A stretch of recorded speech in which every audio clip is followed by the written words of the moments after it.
a good time. Put a smile on your face, yeah. Kimmy Kim and Elation Radio. Even brighten your day and help you through the night. Bring you good music. Kimmy Kim and Elation Radio. And here's your host, Kimmy Kim.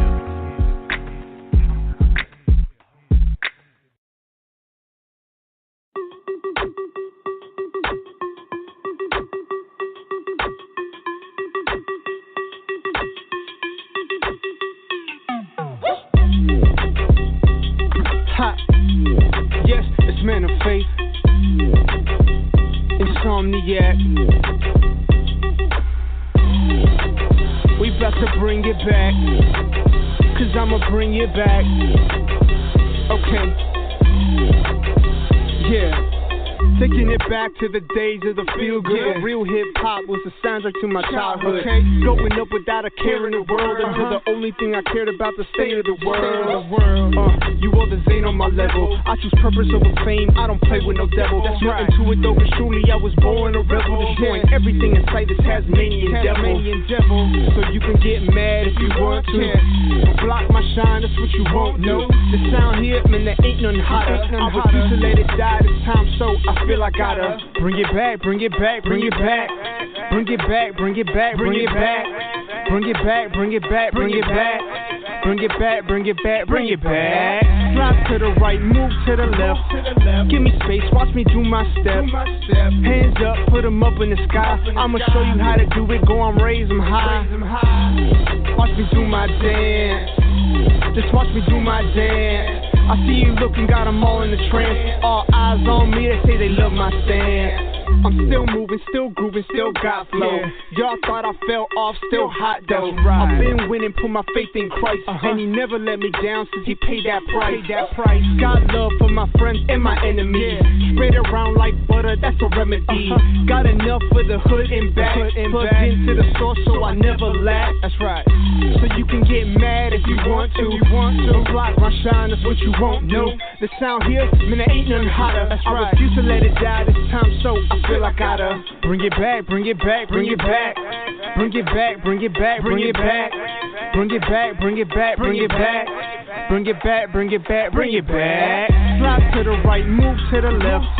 Give me space, watch me do my step. Hands up, put them up in the sky. I'ma show you how to do it, go and raise them high. Watch me do my dance. Just watch me do my dance.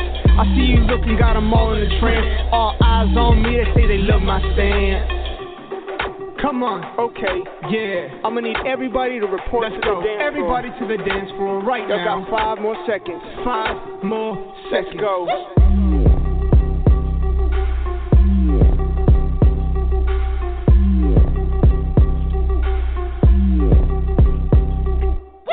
Slide to the right, move to the left. Give me space, watch me do my step. Hands up, put them up in the sky. I'ma show you how to do it, go and raise them high. Watch me do my dance. Just watch me do my dance. I see you looking, got them all in the trance. All eyes on me, they say they love my stance.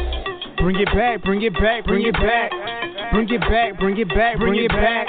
Bring it back, bring it back, bring it back. Bring it back, bring it back, bring it back. Oh, bring it back. Hey, good evening, everybody. How you doing? This is Mr. Sedric. We're back in the house. I hope y'all have enjoyed your long vacation we've had. But, man, tonight, got something special I just want to talk about. Talked about it with a few fellas earlier in the week, and I just think that I think it's going to be a good topic. But before I get started, y'all know how I do. I like to read a little bit, so I want to share my knowledge. I'm going to go ahead and read this here real quick if you want. If y'all would, just mute your phones out just for a few minutes. I'm going to call you on in just a moment. But I was reading in 1 Peter today, 1 Peter 5:7, and it says, "Let him have all your worries and cares, for he is always thinking about you and watching everything that concerns you." You know, I'm one of those people I used to ask myself, God, why you think about me? Do you really think about me? You know, and then that was something that I struggled with. I struggled to see how anybody could care about me. Or better than that, I struggled to see how God could care about me. There's so many people out here that he's got to take care of. So many people out here, out in the world, that are doing so many bigger and greater things than I could ever think about. I just didn't know, and I started thinking, but God thinks about everything. His eyes on the sparrow, and he thinks of the little birds in the air. He thinks of the insects. He thinks of everyone and everything. But I still had that question, right, with God being so busy. And then I started to realize, that if he cares about all those little things, if he cares about the birds, he cares about insects, right? He cares about all those things, and yet he cares enough about me to know the numbers of hairs on my head, right? And he can count all the sand pebbles on the beach, because I like the beach from time to time. Miami is my place, right? I prefer Cali, but then I started thinking to myself, you know what? He really does care for me. And then I started thinking, wow, man, God.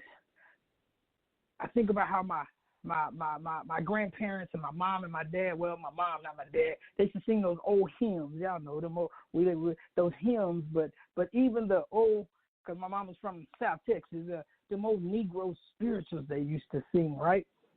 And she taught me a little bit about theology from the house. And then I just started thinking, wow, I'm singing these songs, I'm praising God, but God, it's I don't want to just get used to singing songs, right? And so anyway, make a long story short, when I sang those songs, I could feel God move in a way that I had never felt before. As I started growing up, it was like in my soul, right? And everything was well within my soul, and all I was doing was singing a song. Y'all know what I'm talking about. And when you start singing those songs like it is well in my soul, a mighty fortress our God, I started thinking, man, God is big enough to carry all these things, all these words. If I could do it myself and be productive with it, then I would have long ago stop worrying, right? Man, I tell you what. Anyway, the point I want to close on is this. I got to a point as I read this, when I was reading in 1 Peter, I got to a point when I read this, and I said, you know what? God, I always need your help. I need you there to lighten my load. I started thinking, God, without you, I would have been crushed a long time ago. Because the burdens that we bear today are too heavy for us to carry. And so by the time I finished reading this and thinking about this, I started thinking, I know God cares for me. Jesus, thank you. I know he cares, because without him, I wouldn't be here. And I'm more important to God than a bird or a dog or a fly or a kitten. And so when I read this today, it kind of stuck with me a little bit. And it just made me just want to say, God, thank you. Thank you that your spirit knows how to pray for me. You know what I'm saying? Jesus, I reach out all the time, and when I finished it, so that's where I was, and I was just thinking about it. And I want anybody to know, if you feel like you're not being cared for, if you feel like the people around you don't care for you, know that he cares. And you don't believe me, you can go to 1 Peter 5:7, and it'll tell you that. So I want to say that, and I want to say thank you, God, for bringing everybody on. Now, with that being said, I want to go ahead and introduce everybody in. I want to say thank you. Thank you for showing back up. I got my right-hand man, Terry, out here. Hey, how you doing? Man, I'm doing good. My right-hand man, how is everything, man? I'm glad to have my partner in crime back. Y'all don't know, we ain't been on the air about 3 weeks, 2 weeks since Christmas. And so it's just fun to have everybody back. I got my other ace over there, Jason. How you doing this evening? Tell everybody who you are. And I'm good, sir. How about you? I'm good. I'm hanging in there. We got two wonderful guests on tonight. I'm going to introduce them in the order they were introduced to me in real life. I have Pastor Brian Stewart on. How you doing, Pastor Brian? What's going on, boss man? How's it going? I'm good. I'm feeling really good tonight. Then I also have Dr. Charles Wallace on with us. How you doing, Doc? I'm well, thank you. How are you? I'm feeling much better tonight. Now I was on with my partner in crime there, Pastor Terry, and we were on his show, and we were having a discussion about pastors, and I really wanted to bring that back because we got new faces, new attitudes, new opinions, and I like to talk about it because it stuck with me, and because I used to struggle with how can God see me, God, how can you care about me? I started thinking about it, and so I started thinking about, hey, when pastors hurt, as Terry put it, when pastors bleed. And I know, having an experience before of being a pastor at a church, I was an interim pastor for about a year, and I tell you what, it was the toughest experience in ministry for me. I used to think that evangelism was hard. I used to think I'm not going to go around talking to people. I'm not going to go. No, well, being a pastor is that on steroids times 25 because you got so many people to deal with. And so I guess for me, I had a question. And what do we do, and how do we help our pastors when they hurt? Because a lot of our congregation don't believe that. For some reason, they don't think pastors are human. So I wanted to just have an open discussion about that tonight. Everybody okay with that? Yeah, sure. Sounds great to me. Oh, man, that's good. Because my first thought is, you know what? When I think of pastors hurting or pastors bleeding, I think of a man or woman, a leader who is, and y'all correct me if I'm wrong, but I think of a leader who is hurting but either afraid or cannot or doesn't feel like he can express himself to his congregation. And so with that, how does a pastor function? Because with that one hurt, that one feeling comes a lot of pain. A lot of things can happen from that. And so how do we even recognize that? How can the church as a congregation or the pastor himself recognize that he is hurting and he needs help? Anybody can take that. We're just open forum.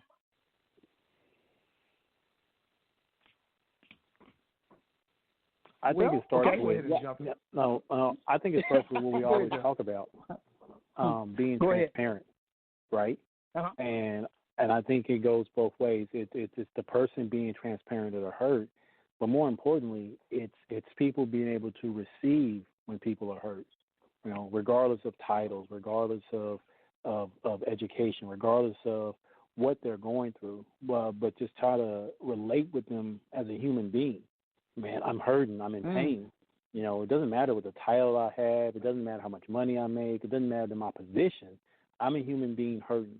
And I think, you know, the challenge is to be transparent in that situation. But the real challenge is for me to look at somebody and not say, oh, that's the pastor. What's going on? Something's wrong with him. What about me? You know, to get out of my own selfish mindset and be like, man, that's a human being hurting, right? Regardless of his title, his position, that's a human being hurting. How do I now relate to him? And I think that's the type of atmosphere we have to cultivate, that, you know, we got to look at each other. Yeah, we all have positions in the kingdom, but at the end of the day, we're all human, right? And when we experience things, to relate on that level. Okay. I mean, I can understand that, but even so, somebody take this report. But as a pastor, as the person who is hurting, I mean, what's our first step? What's the first step of the pastor? Because I really want to touch that because, and I'll tell you why before you even answer the question. I really want to touch that because I hear so many people say, I'm just keeping it real. I'm just being real. I'm being 100. I'm being whatever they say nowadays, right? Because I can't keep up with the talk. We, as the leaders, as the clergy, we sometimes don't even recognize that, you know what, I'm hurting. And so I want to touch on how the congregation can help the pastor, but I want to also touch on that point that when that pastor is hurting, when he has to look in the mirror. Again, so I'm going to leave it open. Well, I guess I want to just throw in. I want to throw this in there if I can, with what you're saying. Yeah. When I think, and as a pastor myself, one of the things that it's very important. It's about the climate that we set within our congregations, and like I said, being able to and it's not one where I'm up here and you're here. It's one of those type of things, like Jason said, I'm a human being just like you are. But if we are always, I think where we fall into the trap is, I put it this way, I guess where I fell into the trap is that I'm giving and giving. People go to the hospital, they're hurting, they're dealing with death, they're dealing with all these other things, and I'm putting my family, I'm putting myself out there to be with them, to minister to them. And one of the things that I expected was that, well, prayerfully, that'll be reciprocated at some point. You know what I'm saying? Because I'm hopefully leading by example. And a lot of times that's not the case. So the same grace that you're giving to other people, a lot of times you don't get back. Would you say that, Charles or Brian? Absolutely. But also, let me answer this question from the top. A pastor, the shepherd, picture a shepherd. The shepherd will need to have a confidant at a shepherd's level. Yeah. Yes. Because never have you seen a sheep take care of the shepherd. It's always the other way around. Right. So if number one, get the expectation right. And I guess we say this because I know I can say from experience, I learned because I was expecting the sheep to take care of me with the same intensity as I take care of them. They're not equipped, nor do they have the capacity. Seldom do they have the capacity to take care of you as a shepherd. So a shepherd must be vulnerable and transparent with someone outside of his flock. So let's just set that. The key word I like. I'm sorry to interrupt you there, Dr. Charles, but he said outside the flock. I'm sorry. Go ahead. You can finish that. That stuck in my craw. Right. Thank you. Go ahead. The sheep is in the stable, but the shepherd's in the inn. Okay, let me help you a little bit more. The sheep is in the shepherd. The sheep is in the stable, but the shepherd's sitting at the barn. Yeah. Okay. Oh, y'all being tricky on me tonight. So no. You got to be able to find a confidant, a circle of counsel that you can be transparent and tell them and confidently what you're going through and how you're feeling. And they can tell you, no, you missed that. Or, yeah, brother, I feel you. This is what I suggest. This is what I advise. But do not expect the sheep to love you and care for you like you care for them. They're not built for that. That's right. That's why they're sheep. Right. Oh, wow. Pastor Stewart, you want to take a shot at that, Brian, or you want to go to the next part? I can honestly say that everything that they said is correct, but I think also every now and then I think we also need to realize we sheep too sometimes. And if we can be fair in that sense, and I mean that by if you can extend them the grace and them the opportunity to hurt, feel, and grieve, you can extend it to yourself. That's what I wanted. Sometimes you know what the right thing is. Sometimes you know what the left thing is. And every now and then you just need to give yourself a chance to cuss a wall, punch a wall, do a road trip. Do something just absolutely erratic and give yourself the space to be human, because the expectation and the weight is ridiculous already. And the reality of it is that as much as we need our brothers to be there for us, even though predominantly given that this field is full of men, we tend to be result and manufactured efficiency. And so we ain't got time to worry about the tears today. We have been taught to emotionally ignore ourselves and perform. And as a result, it's easier to smell somebody else's situation than it is to smell your own. And so the resolution to what's going on can be simple. But if the truth be told, there could be a deep, dark depression building where you continue to ignore and perform instead. And so the thing I think that's the most important is to allow yourself to be a sheep for a second. Allow somebody else to shepherd you and choose somebody that is a brother, but at the same token has the capacity to transition into father, big brother, counselor, to where they can give you a moment to be like, hey, just feel this thing for a second. Feel that, yes, you were right, somebody lied. They made you think you were crazy for 35 seconds, maybe even 35 years, and it finally came out that you was telling the absolute truth, and you were absolutely right. You're beating your read. And just give yourself a chance to really feel that thing. I'm sorry, you trying to shut me up. No, I'm just playing. But no. So you know, I mean, yeah, you're on the road. You're on the road. I'm being playful. But no, but for real, sometimes we need to have a moment to feel that thing. And it's not so much about, being holy, less sanctified, and less go oriented, or you didn't become a sheep again. It's okay to be a sheep. We were sheep before we were shepherds.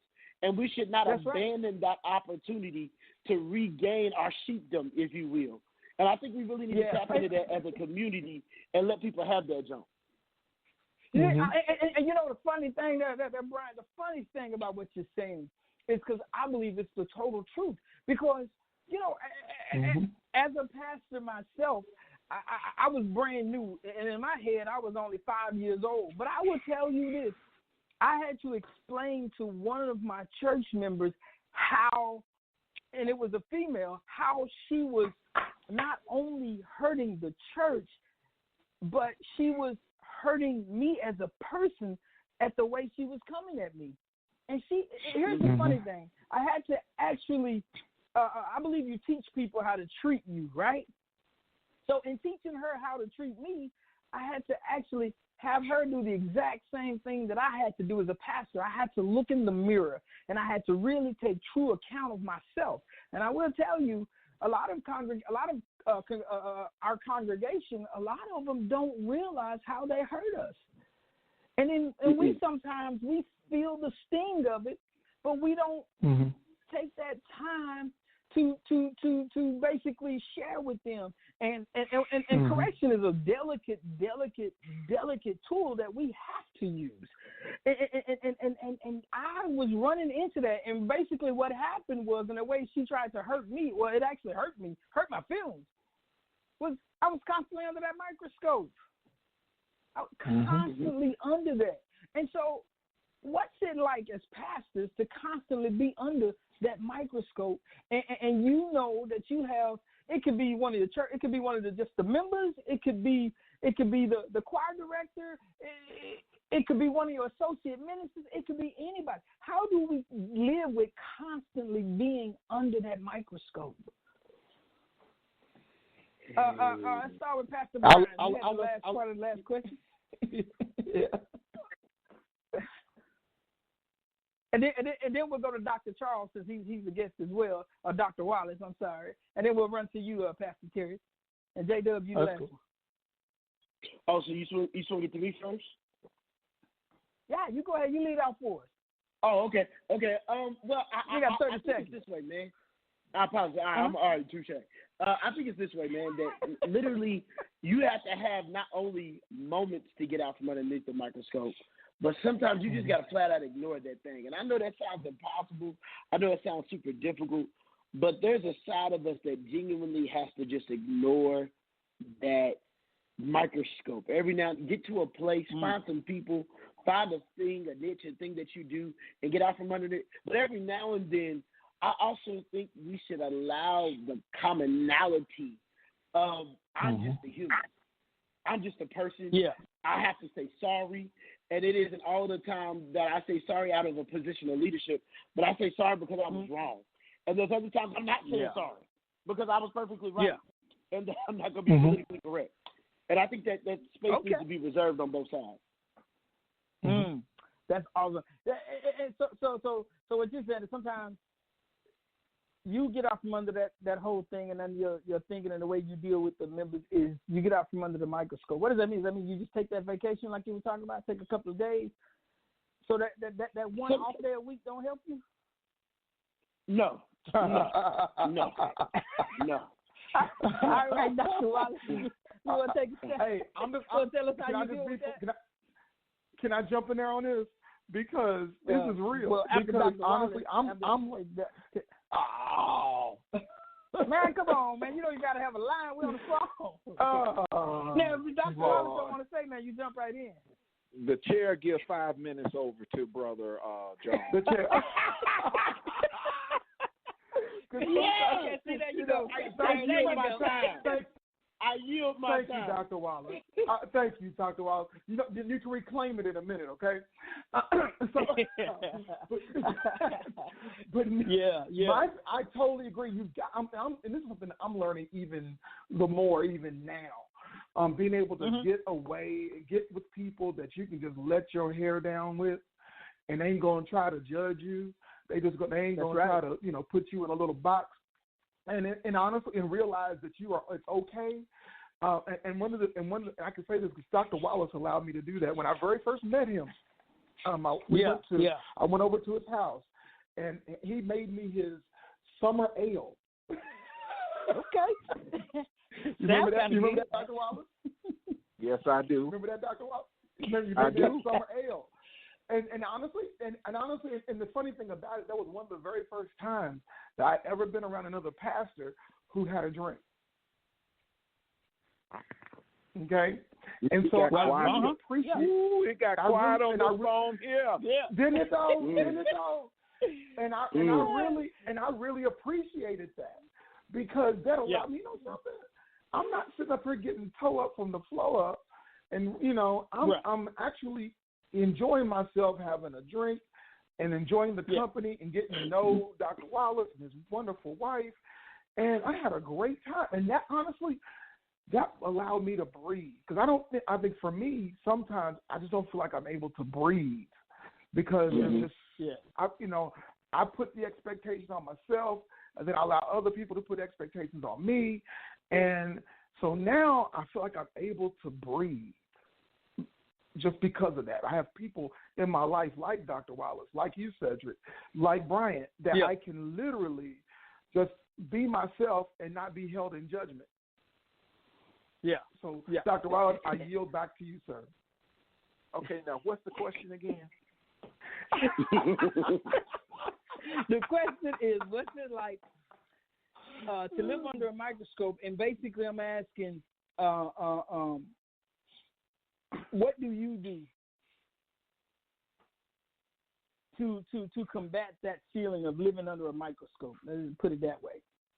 Oh, yeah, you get to a point where you don't give two flying rips because it's between you and God, and you're being the best person that you can be according to God and the standards in which He set before you, because people judging you will send you to your grave. You will miss your best life trying to live and live up to an image that God didn't give for you. Right. So I learned real. Let me help you with this. I learned real early that sheep bite and it hurt, and so come on. To alter and change your life for them, and they turn around and bite on you, spit on you, leave you, crucify you, and you sitting there saying, wow, I could have went on my family vacation, but instead I wanted to be here to be the upright, standard pastor, and these jokers could care less because the next 3 weeks they going on vacation and didn't even send their tithes in. Woo! As a matter of fact, they spent them. They spent them. Got that right there. Come on. See, look, Brian, I know you on that, Brian, ain't you? See, this is why these conversations are important, because what we want to do, we want to educate everybody. So far, what I've learned tonight is, as a pastor, it's okay to acknowledge where you come up short. It's okay to acknowledge that you hurt, but it's also okay to let the people know that they hurt you, right? It's also okay to be transparent.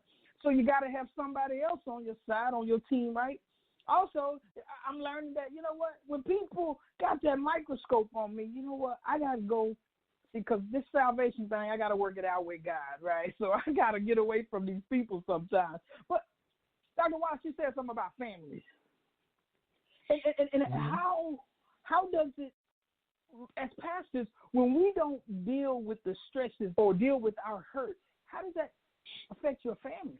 Because see, some of our congregation, they don't realize that we have families, and our families are directly affected by their indirect mess. Right. And you learn that God, your number one priority is your family, not the sheep. The sheep is really the responsibility of God.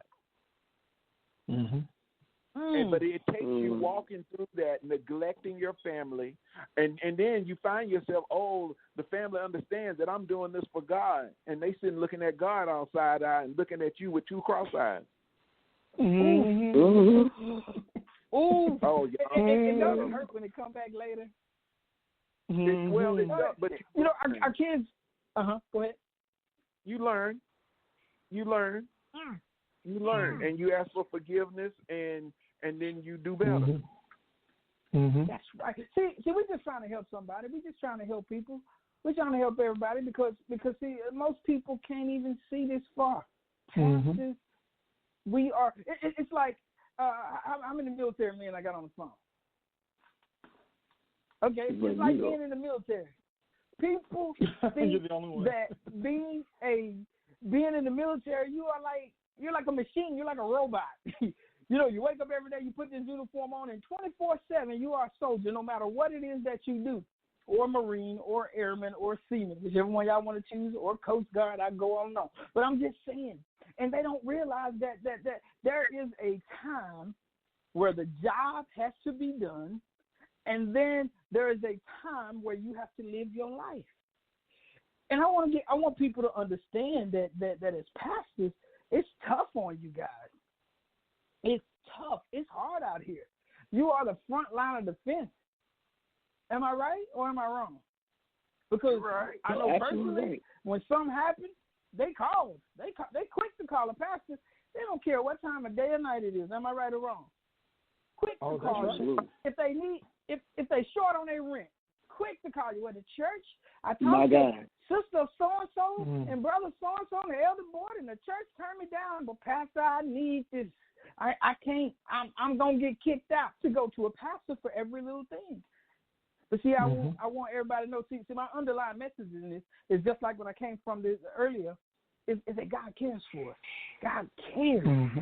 And we care for, he's our model.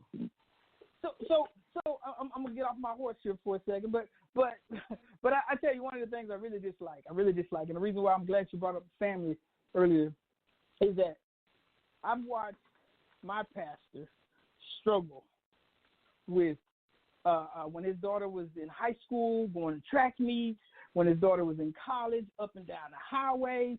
And as many times as he said to the congregation, hey, I'm going to be out for a couple of days. I need you to contact this list of elders and ministers when you need something. I need the time off. He was completely ignored. He would come back and he would talk he would talk about what had happened. And how do you manage when people simply ignore a request? Because that's all you're asking. You're asking them a request. How do you deal with people who just simply seem to disrespect your office and you as a person or your words? How do we deal with that kind of stuff? Anybody, just jump in. Wow. Sorry, I ain't calling out names right now. Brian, you had a real good experience with that just recently. Go ahead. Yeah. So how do you know he can't hold water, disrespect Brian. you? Spill the beans. I know he's gonna tell everybody's business. Go ahead. So here's the deal. He biting like a sheep. No, I'm just playing. The thing. The thing that it is, man. You know the best thing it is. You have to use discernment every now and then to know when to confront that thing and when to let it die. Every now and then I'm old school, so a hit dog will holler. Every now and then, you need to let that sucker bow wow because they need to know that they did something wrong and that they've gone too far. And then other times, you need to let a hit dog. You just need to be quiet. but you need to determine with the Lord which one it is. And I know that sounds crazy because y'all were looking for specific prescription, but the truth is every situation ain't created equal. Every cross, every Golgotha ain't meant to down. And so, as a result, there are some things that you need to let the proof be in the pudding and just shut up. And I don't mean be quiet. I mean shut up. Because the people's, the spirit behind it will speak for it. Wow. And I mean that for real. Like, there's, I can't tell y'all what happened because they may listen. But what I'm going to say is that it wasn't necessarily that everything that is said about me is a lie or the truth, but the spirit behind it will always be exposed. And so when someone's being dirty and nasty, the Lord will reveal that to people who it needs to be revealed to make sure it takes care of you. And then when it's legitimate and real, you need to come and say, let's have a come to Jesus meeting about where I was wrong or where I was right, and then handle it from that standpoint. And that's about as far as I can go with that. Right. Wow. All right. All right. Well, I'm a bad. Terry, you want to jump in? I'm speechless. and honestly, it's taken me such a long time to get to some of that, to that point.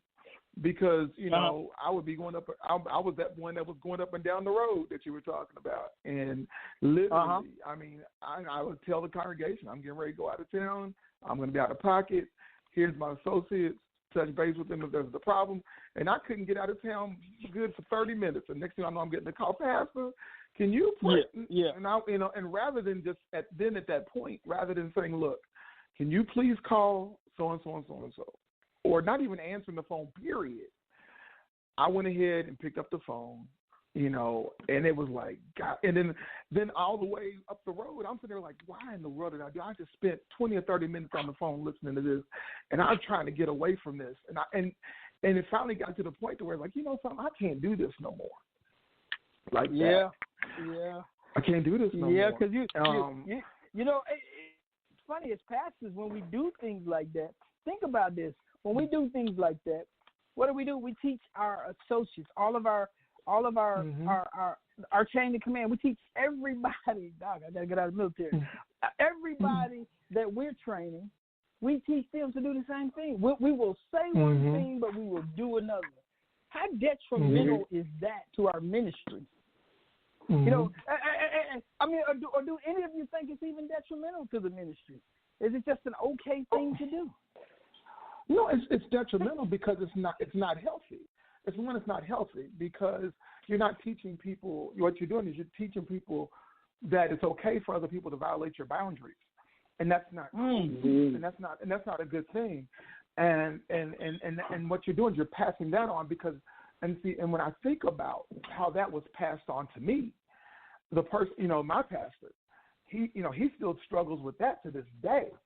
They'll people, you know who I'm talking about, and people will call him, and he is out the door, boom, and he's just and he's not thinking about anything else, and he's not thinking about himself, his health, or anything of this nature.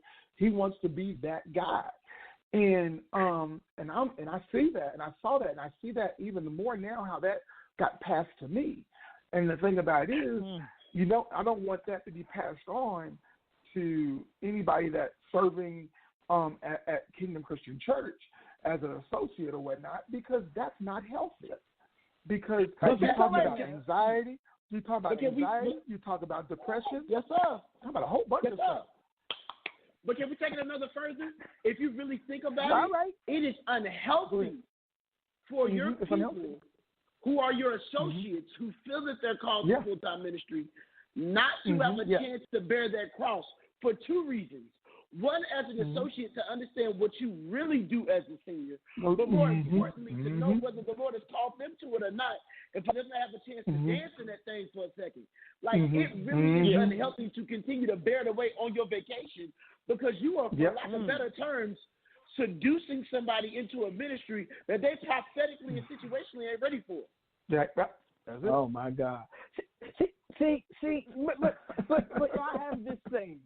I have this saying, Jason, don't go to sleep over there because I got a question for you. But I got to say, I have a saying, and it's just like this. It's very simple. I always say there's trained and there's untrained. People say, well, what do you mean? What do you mean? Like, I like mixed martial arts, right? I've been training to actually fight since I was knee-high to a grasshopper. To let you know, I ain't much taller than that now, but nobody better not tell nobody. But anyway, I believe that when you get into a physical confrontation, the other guy can be bigger. He could actually have 3 black belts and have one. Maybe you got a brown belt. Maybe you got a white belt. But because you are trained to do this thing a certain way, you seem to always be able to tackle this guy. You seem to always be able to outperform this guy. And the thing comes into ministry. I believe that you train somebody to do something wrong. Here's the other way I like to say it. When you show people and have them practice something incorrectly, guess what happens when it comes to heated battle? They perform it incorrectly. So, and that's the crazy thing. But Jason, I want to ask you, you're a minister in your church, and you work with your youth. How do you teach the youth these boundaries? How do you keep them focused and motivated to keep moving?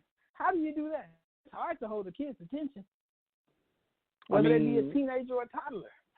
I think you just, like I said, I think you got to relate to them, and I think it's one of the blessings I have is dealing with kids, because with adults, they do want you to have those titles. They do want to look at you, with a sense of reverence. And they do want to be like, okay, yeah, you're on top of it. But when you deal with kids, that's the quickest way to turn them away from you, right? They want to see that you're real. They want to see that you struggle, because in their heads, they're like, I'm the only one going through this. So when they can see an adult do that, it forces us to be more transparent and more humble, because we want to talk to these kids about opening up and talking to us. But if we don't lead them and model that, then it goes in one ear and out the other, because that's what every other adult is telling them. Talk to me, but they don't share.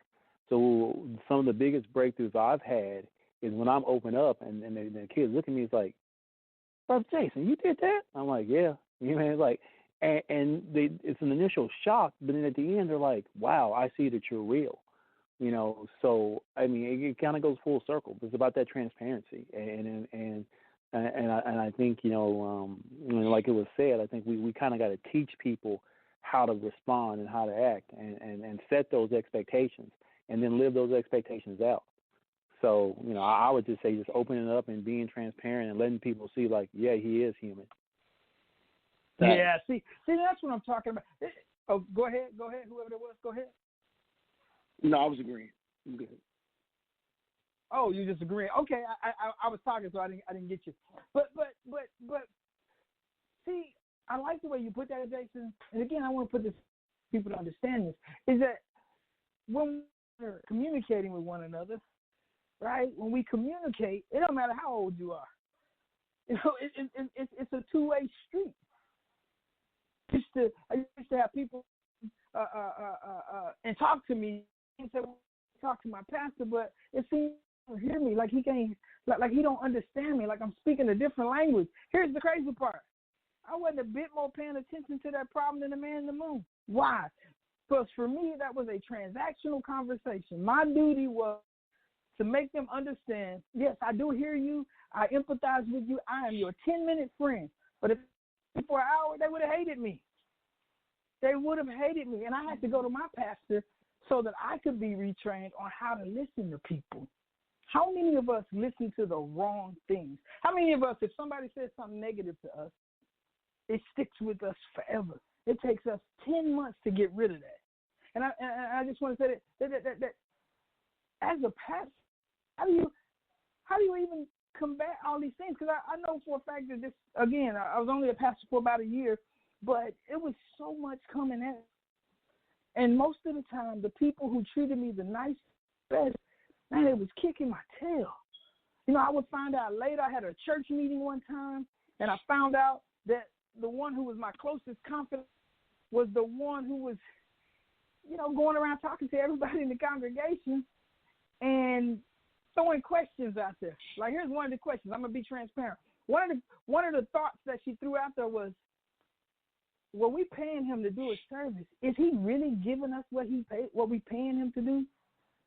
And I'm thinking to myself when I hear this, and Pastor Terry, you know this, the money I get, I give it back because there were some really needy people in the congregation.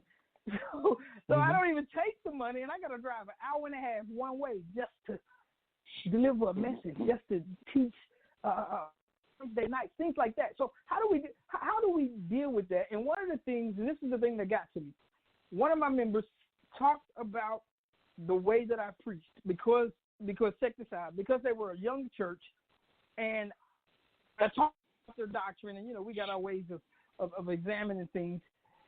I would preach on Sunday, but I would let them know Thursday night, talk about what I preached about on Sunday, which actually was Saturday. So I would preach on Saturday, and then Wednesday I would come in and we would actually have a Bible study over there because I wanted to make sure understood the word, right? Well, she was spreading all these crazy, she was putting her thoughts out there. So my question is, and I know I went on and on with that, and I apologize, how do you deal with people comparing you to other churches, other pastors, people they see on TV? Because I'm never going to be a T.D. Jakes. I might be a little long-winded sometimes, but I'm never going to be able to speak as eloquently as him, right? So how do you deal, I mean, how does that affect you? Well, dun, dun, dun, dun. I think Charles is about to go on there. Go ahead, Charles.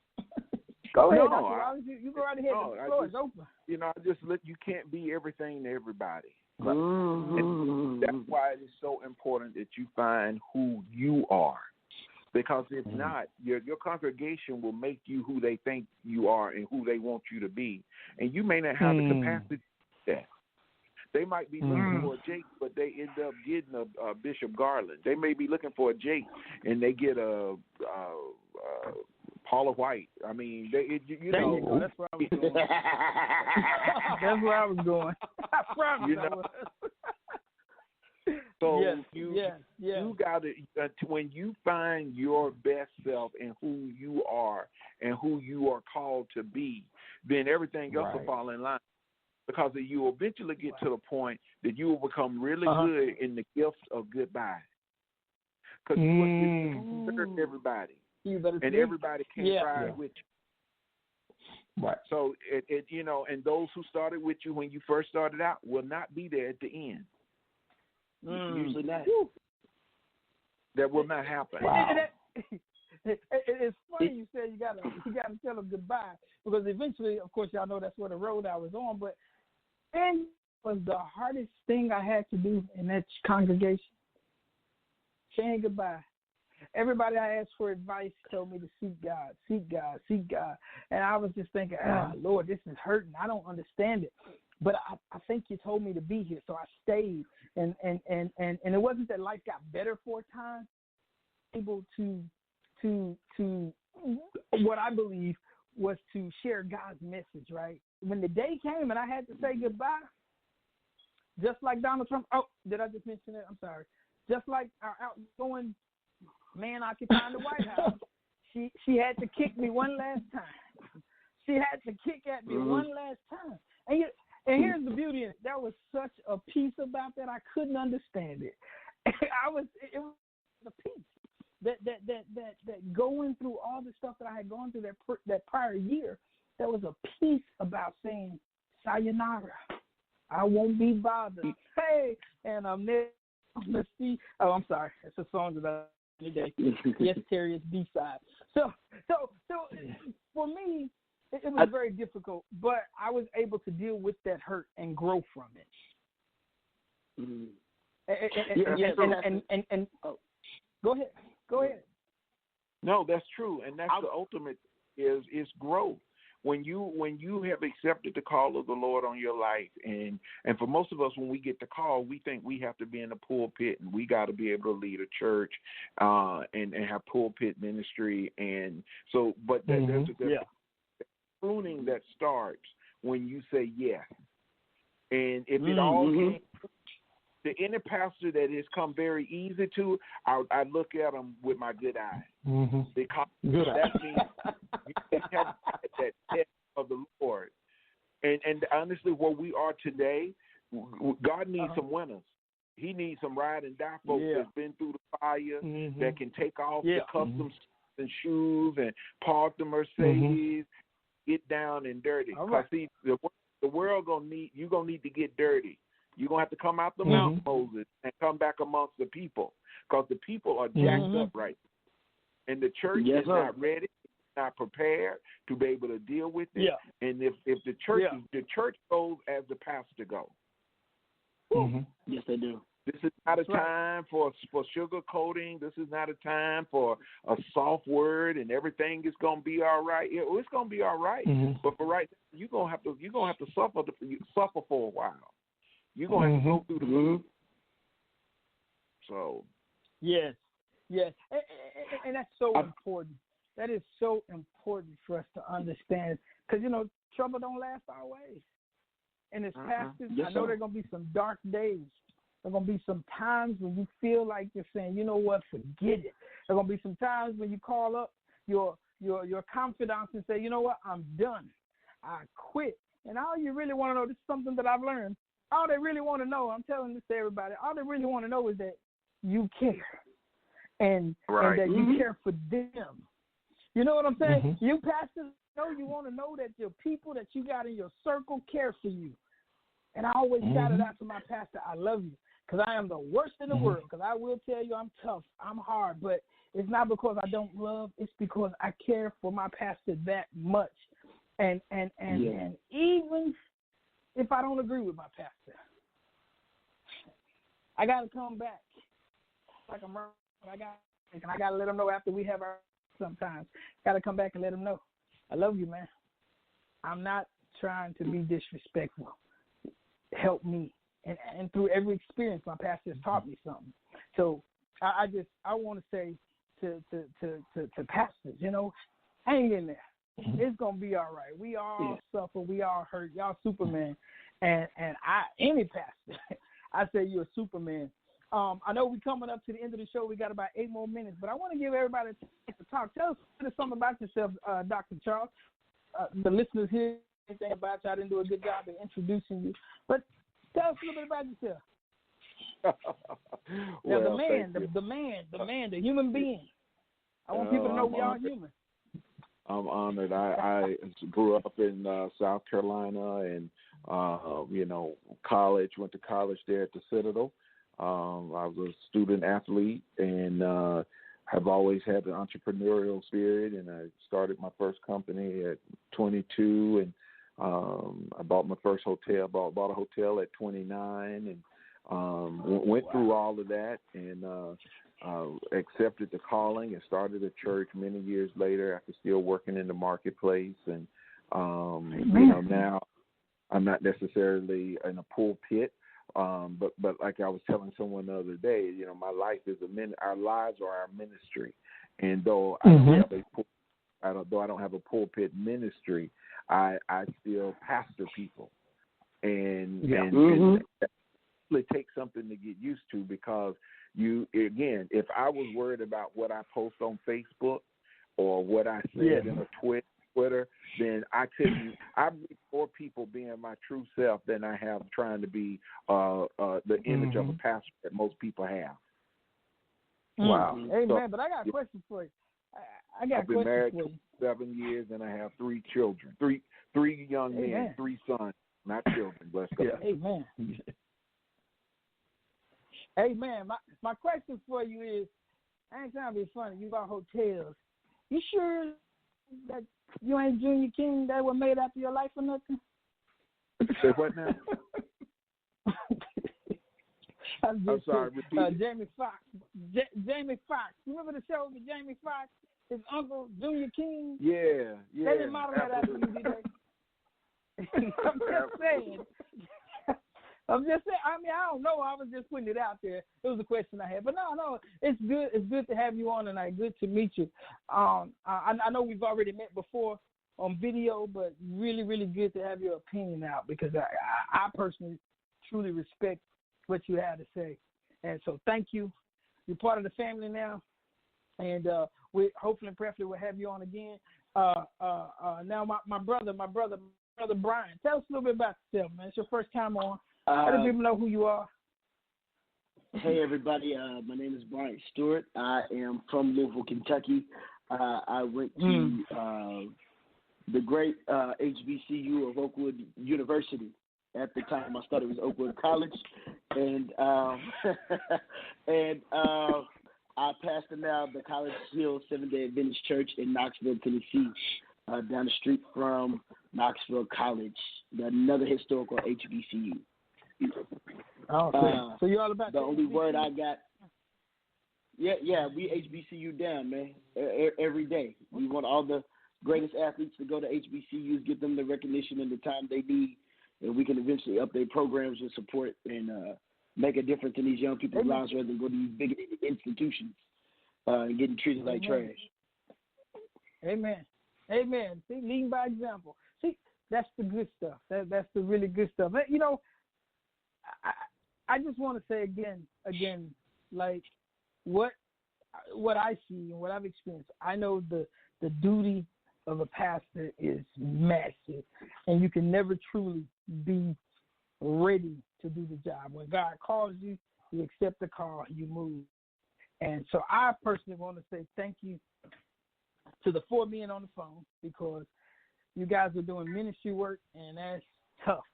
That is like the toughest job you can have. So thank y'all, and thank y'all. And thank y'all for being our radio show on Elation Radio. And Relentless Pursuit is the name of the show. And as y'all can tell by the name, we are pursuing Christ. We are relentless in our efforts to be more like Christ, to be more Christ-like in our walk. So I want to encourage you to keep doing keep loving the people, but also take time out to love yourself, to spoil yourself, take care of yourself, right? And your family. So with that being said, I'm going to close out tonight just simply by saying what we do. And what we do is we chase guys. So we find something we love, we embrace it, we chase it, and that's our relentless pursuit. And Sister Kimmy, if you will, go ahead and get the music ready for us before we bounce out. But before we go, Terry, Jason, y'all got anything y'all want to say? I'm good, and I thank God for these other men on the phone. Thank you all for your testimony, your work, your service as unto the Lord. Thank you all. Amen. Thank you to Brother Terry, my cohort. Brother Jason, you got something you want to say before we close out? No, just reiterate what Terry says. We definitely, and you said it right, Sedric, that the job that you do as shepherds, each and every one of y'all, is so valuably important, and sometimes you don't get enough thank yous for that. So as someone who's being shepherded, thank you, and definitely appreciate you guys. Amen. Good love. That was a group hug right there.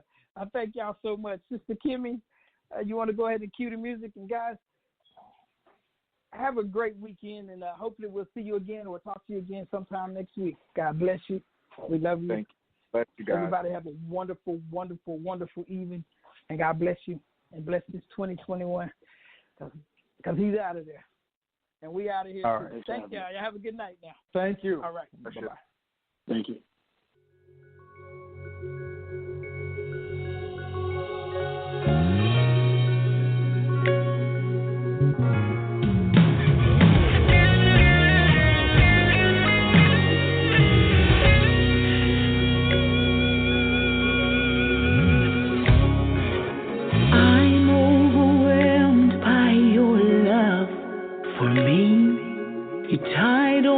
Cross so that I can be free.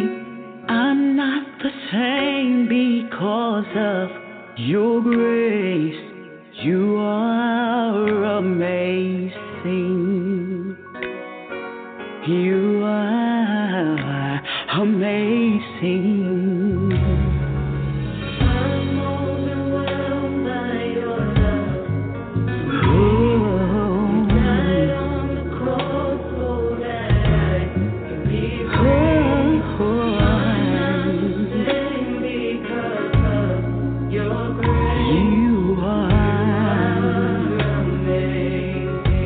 Oh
When I look back over my life,